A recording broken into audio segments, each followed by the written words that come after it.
first year as your head coach. Did you think something like that was possible at the beginning of the year? I think in my press conference, I said you never put a ceiling or a limit on young people. And as we were putting the pieces together, I mean, you're getting to see they kind of complement each other within our system and what we do. And so, did I think 12-0? No. Did I think this team had a chance to do some special things if they bought in and we could stay healthy? Yes.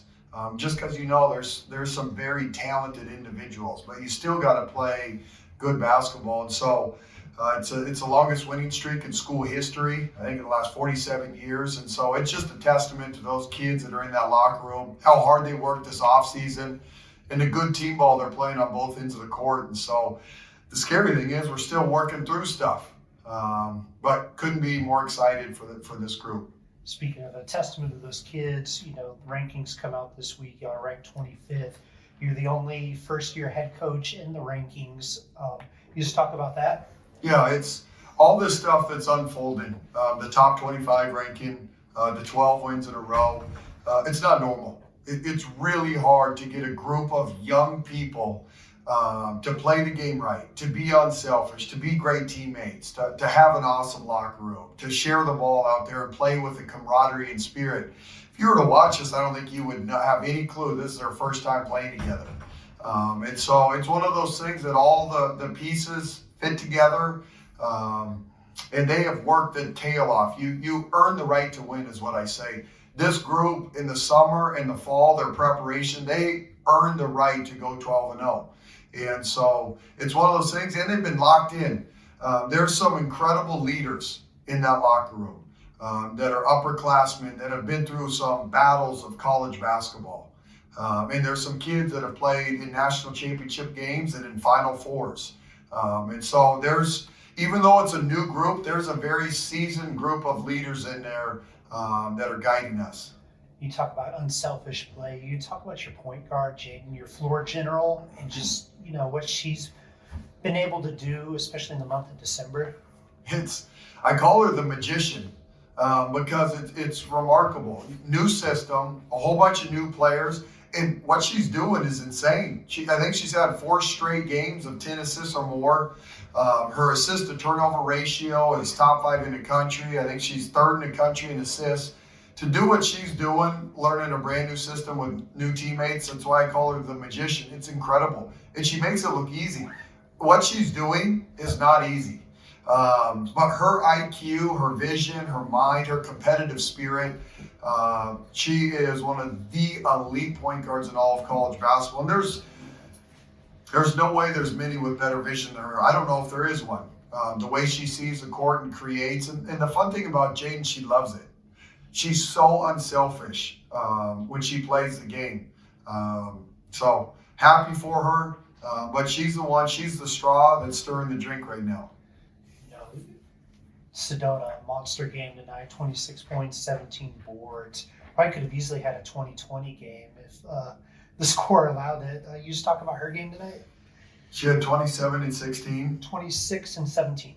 I didn't know that. We should have got her the ball more. She was a mismatch. They had no answer for Sedona. And our team's still learning, it's okay if Sedona scores 40. Feed her the ball. And so that's something we're still working through. I didn't know those were the final stats. I knew she had a monster game. But she's just so versatile, so selfless. They were trying to double team her for a while, and she was kicking it out and hitting kids for open looks. Then they tried to play her man, and she went and just got buckets. And so Sedona has this unique basketball IQ for a center and elite vision, and so she's a mismatch problem. Is that the great thing about y'all's team is y'all are quite versatile. You can either work inside out or outside in. Yeah, absolutely. Sedona took 2 threes tonight. She missed them, but I watch her in practice. She's earned the right to shoot those. She is a great 3-point shooter. But it's part of our versatility is you got posts that can shoot outside. We have elite rebounders. Agnes and Aaliyah are monster rebounders in there. And you just got playmakers everywhere. So our versatility offensively, we're one of the most efficient clubs in the country.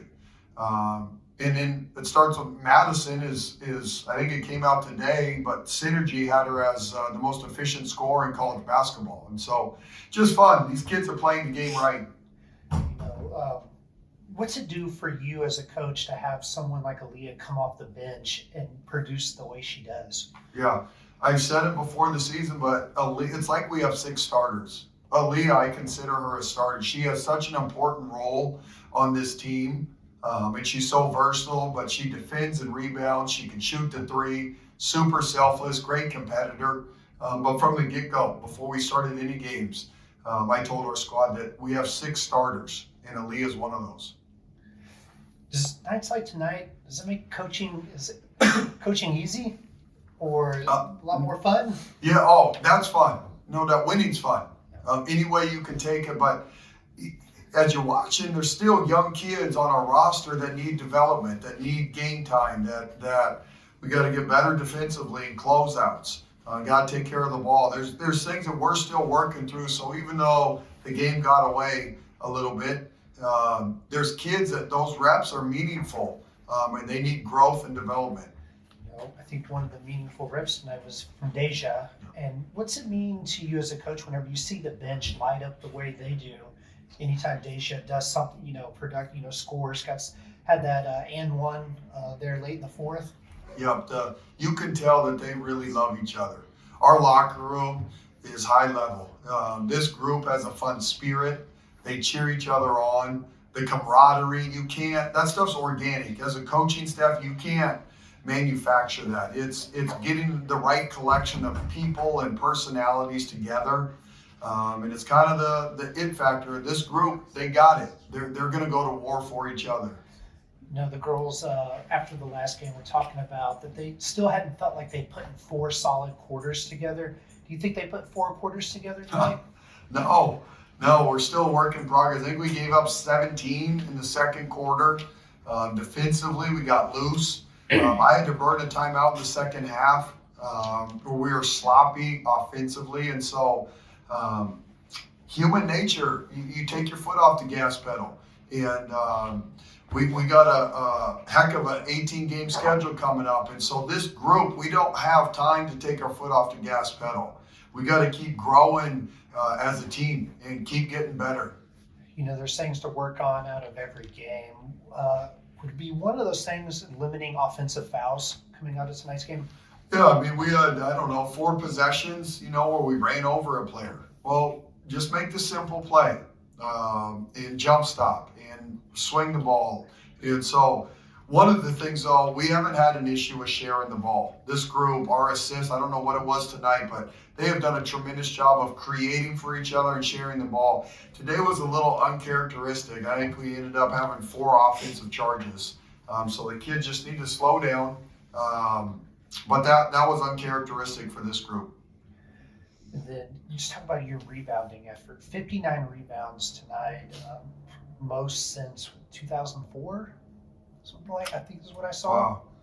Yeah, this group, they're a competitive group, and rebounding something that's really important to us. At the end of the day, to win at a high level, you got to defend and rebound, and we've been preaching that since fall training camp. And so we got a group that's relentless, and it starts with Sedona and Agnes and Aaliyah. Those kids, they're in the fight. And so it's something that we preach and we work on, and I think we're good at it. And we have great length and great athletic ability. And so, there's 3 areas: offense, defense, rebounding, and all 3 of those, we treat them equal. And we want to be great at all 3 of those. Anything else? All right. Thanks, you guys. Thank you. We have you. We only had 2, babe. All right. Thanks, everyone. We have Jaden Owens and Aaliyah Roberson following tonight's win over Omaha.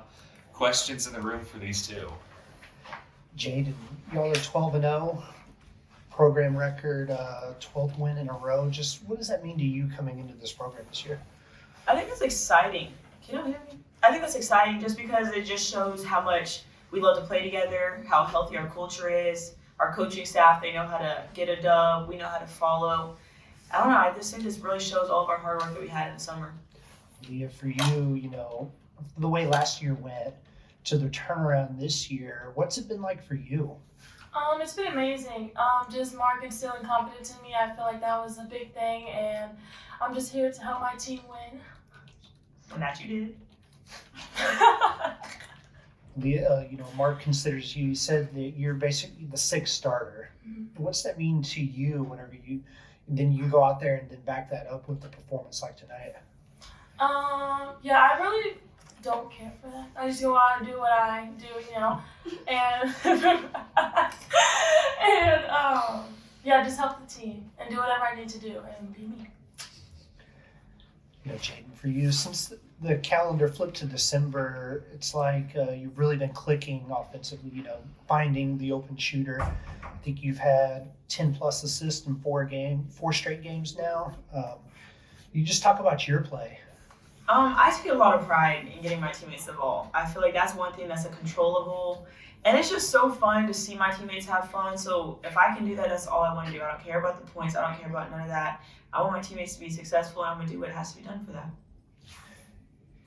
You talk about you want your teammates to have fun. I've noticed that whenever, late in the game today when Deja was doing her thing, there was a moment she had an and one, and y'all were just going crazy on the bench.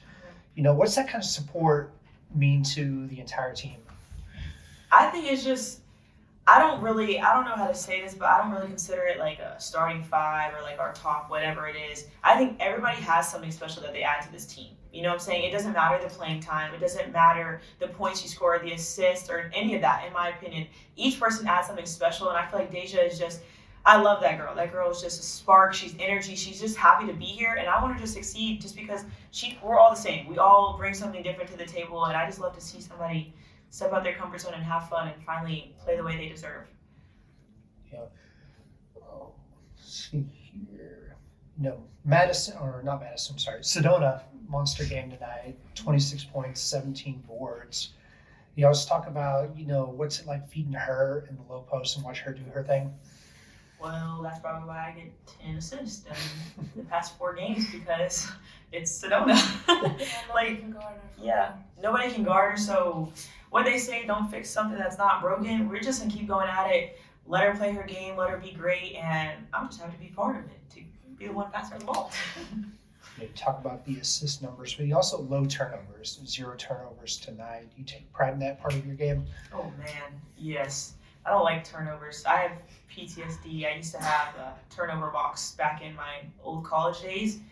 And now it's very easy not to have turnovers when I have a coach that believes in me and that just says, hey, go to work.